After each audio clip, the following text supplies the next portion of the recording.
Hello, this is Gen Z Finance. I'm an older Gen Z here on YouTube documenting my financial journey. I usually post bi-weekly budgeting videos using YNAB, monthly spending wrap-ups, and net worth updates. And my most recent video was about how I plan some of my financial goals for the new year using a spreadsheet I created for myself. But in today's video, I will be exploring and discussing how I approach FIRE or financial independence. This will be a good video to better understand how and why I approach my finances the way I do, and will also give you a look into how at least one Gen Z views FIRE both theoretically and practically. In case you missed it, I wanted to plug a video I did about a month ago where I discussed in detail what my investing strategy has been so far for 2019 through 2020. We won't be touching on exactly how and what accounts or investment vehicles I use in this video, so that would be a good video to refer to if you want to see more specifics. If any of this sounds interesting to you, please make sure you hit the like button down below, make sure you're subscribed, and stick around. This is just an overview of the topics I will be covering. The thing that I wanted to mention right up here at the top is I am not a financial advisor. I am just a 23-year-old self-taught investor and personal finance enthusiast. Don't make any decisions based on my opinion expressed in this video alone. Always do your own research. So the first thing that we're going to talk about is what is FIRE? FIRE stands for Financial Independence, Retire Early. It's the idea that your investments or passive income can support your lifestyle without additional income from a job. It's also been described as a way to use your money to buy you time. And FIRE is all about having choices and being free at the basic level. So here I kind of break down what I consider the three basic stages. This is just how I think about it. And there are lots of other ways to break this down, but I'm just kind of grouping them into three stages. The first stage is financial solvency. Financial solvency for me means you have the ability and you have met your basic obligations. So that includes minimums on debt, being current on all bills, I would say in general, not having credit card debt at the very least, and paying off any high interest debt is definitely part of this first stage. You're learning the basics of personal finance here and really building up your confidence. You've saved for an emergency fund, your credit score is either repaired or on its way to being repaired or is already in excellent shape, and you've begun to think about and plan for future dreams. So those are kind of like all the little basic steps and check marks that I think take up this first stage. The second stage I consider, and I'm borrowing this term from J.L. Collins in his book, The Simple Path to Wealth, wealth accumulation. In this stage, you are saving aggressively, 20 to 90%. Now, some people who are big FIRE enthusiasts would say 20% is aggressive. To some people, it definitely is when you consider that the average savings rate in America is, I think, somewhere around 7%.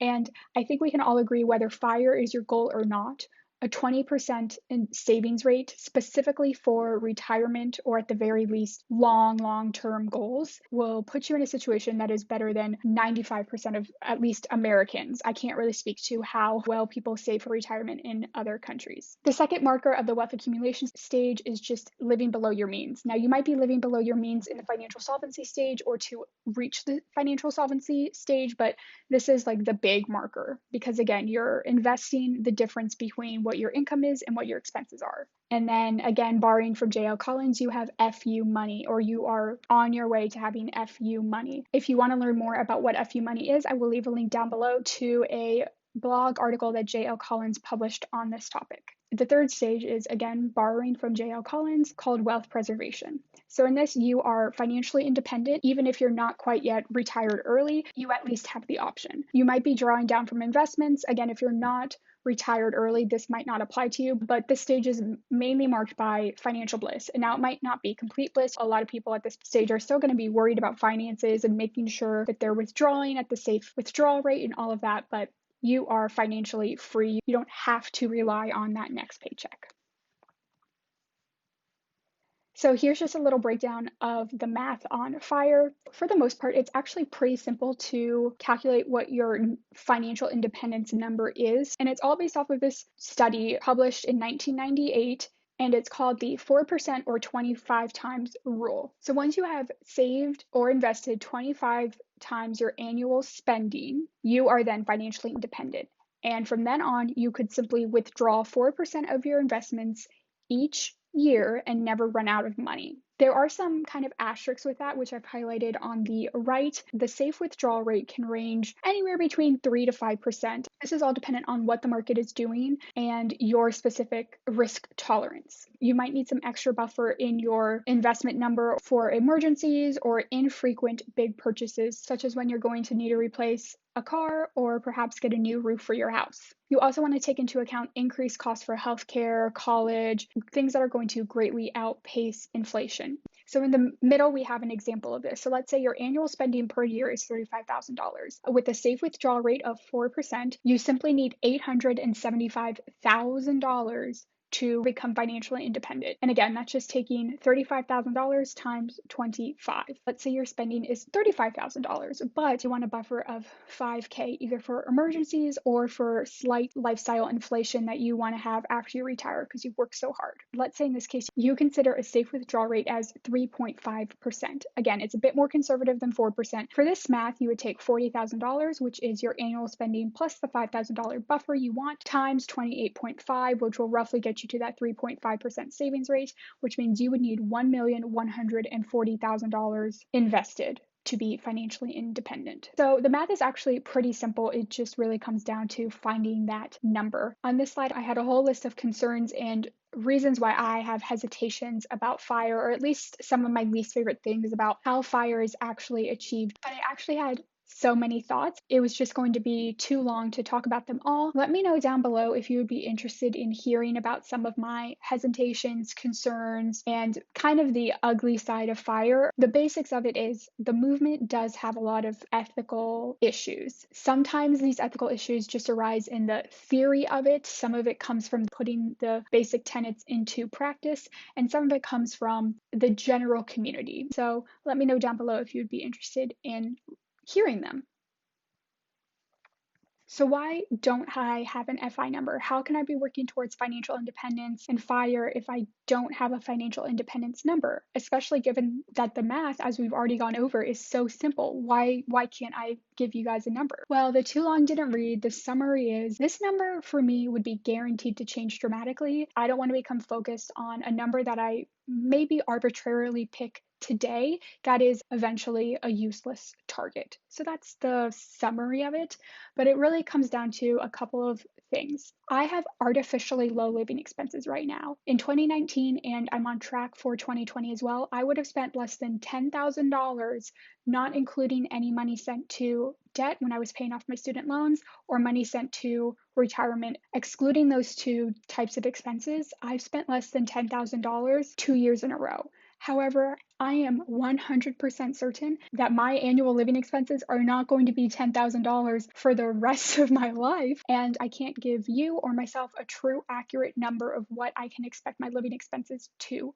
be. Connected to that is the idea that my average annual living expenses are going to change dramatically based on a couple of big life events that may or actually may not happen. If I get married, if I have children, if I buy a home, and if I need to move. I also don't necessarily need a number right now because I don't know when, where, why, or how I'd like to retire early. I don't even know if I'd like to retire early. And a lot of FIRE people will talk about this as becoming work optional. Like I would have the option not to work, but who the heck knows if I actually will take that option or not. There's also the possibility that I could save up all this money and in the next 10, 20, 30, 40, 50 years, I might have reasons to use this money not related to early retirement. If I get very sick, I might need to tap into some of my investments to help keep me afloat. Or if there is some other unforeseen disaster, my investments, again, first and foremost, is to give me security and safety. I do hope to have a better sense of what my FI number will be by the time I'm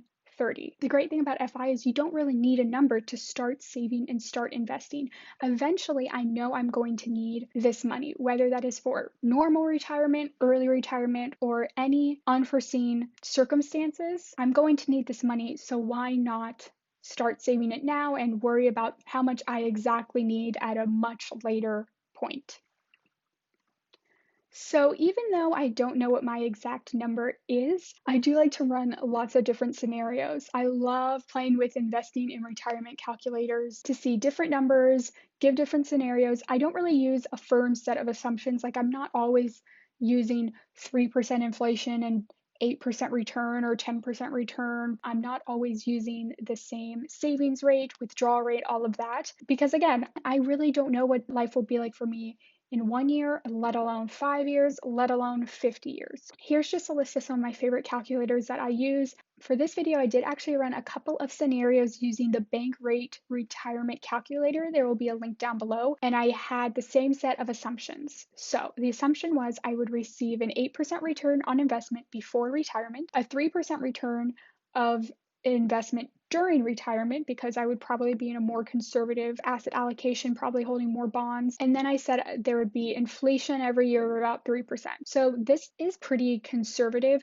An 8% return in investment, but 3% inflation would be only a 5% real return on investment. Now, I can't really speak to the likelihood of this happening, but I prefer to be more conservative when looking at investment returns in the future than perhaps what investment returns of the past would suggest. So again, that's why I like using those calculators, because you can select the assumptions yourself. So if you believe that the return will be similar or even higher than past returns, then you can enter that information yourself. For the 4 scenarios I'm going to talk to you about, these were the basic return rates. So in the upper left-hand corner, this scenario shows I would have $4,563,000 at the regular retirement age of 65, assuming that my income stayed the same at $60,000 for the rest of my life, no increases in income, and my savings rate was a little bit above average, 25%. 25% is above average for, again, most American citizens. 25% of $60,000 is $15,000 a year. And the reason I picked this number is, although I am currently saving a lot more than $15,000 a year, I cannot be sure that I will be able to keep up with that high savings rate. So I picked 25%. Again, it's a conservative number. And in all of these scenarios, my starting age is 23, and I currently have $15,000 already invested, and this is from 2019 and so far in 2020. Even with average investing and maybe even below average return on investment, at age 65, traditional retirement age, I will have $4,563,000.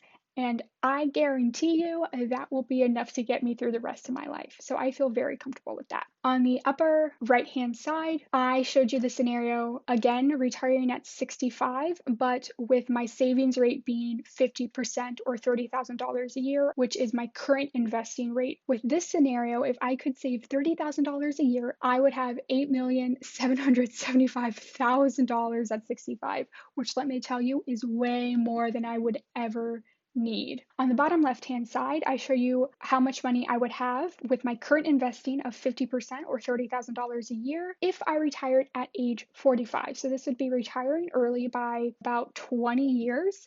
And according to bankrate.com, I would have $1,588,000 at age 45. Now, using the 4% rule and doing some basic math, if I took that 1.5 million and times it by the 4%, that would leave me with a yearly income of around $63,000. So for the last scenario on the bottom right-hand side, I kept my current investing rate of, again, 50% or $30,000. And again, I'm retiring at age 45. The difference this time is I was a bit more realistic and said, okay, if the rate of inflation every year is 3%, let's assume my income of $60,000 will grow 3% every year as well. So that number brought me to the $1,979,000 at age 45. Again, retiring about 20 years early than the typical retirement age. And again, these numbers could be way, way, way off, and it doesn't even matter to me because I have 40 to 50 years to adjust to what actual reality will be. In summary, FIRE is about trading a bit of today for security tomorrow. You don't have to be all in on the idea or the movement to benefit from the teachings. I do have a healthy dose of skepticism, which I can talk more about in that video where I kind of go over my concerns and hesitations with FIRE. But even though I might not buy in wholeheartedly to the idea and I'm not 100% set on retiring early, it's never a bad idea to save some money. It's never a bad idea to set aside some money for future you, especially if current you doesn't need it right now. Something that's really important, at least for me, is that I work really hard not to get trapped in the echo chamber. Sometimes I can watch a lot of FIRE videos or read a lot of articles on Market Watch or go to Reddit and see all of these posts of all these people who have achieved fire and I can get really caught up in fire. Then I need to kind of bring myself out of the clouds, bring myself back down to earth. When I get caught up in the fire hype, I really like to turn to individuals in the personal finance community who are aware of fire, who might believe that fire is possible, but who are more realistic and will keep my feet on the ground. They're not people making $250,000 a year at 22 and who are going to retire by the time they are 30. If you're one of those people, like, congratulations, that's awesome. But the vast majority of Americans and the vast majority of people interested in fire, that is not their reality and that is not realistic for them. So sometimes you can get really caught up in these great big stories, like I said, of people retiring at 32, 33, 35. But for most people, fire is going to take decades and you can't get too caught up in that hype, or else your 30s are going to come and you're still going to be working and you're going to be depressed, even though you might get to retire at 45 or 55 or even 60. Retiring at 60 is still retiring early, especially if you can retire with full security, knowing that I might be retiring only a couple of years early, but I know I'm not going to have to worry about money. I'm not going to have to sweat about waiting for my Social Security check. I don't even need my Social Security. I'm 100% financially independent.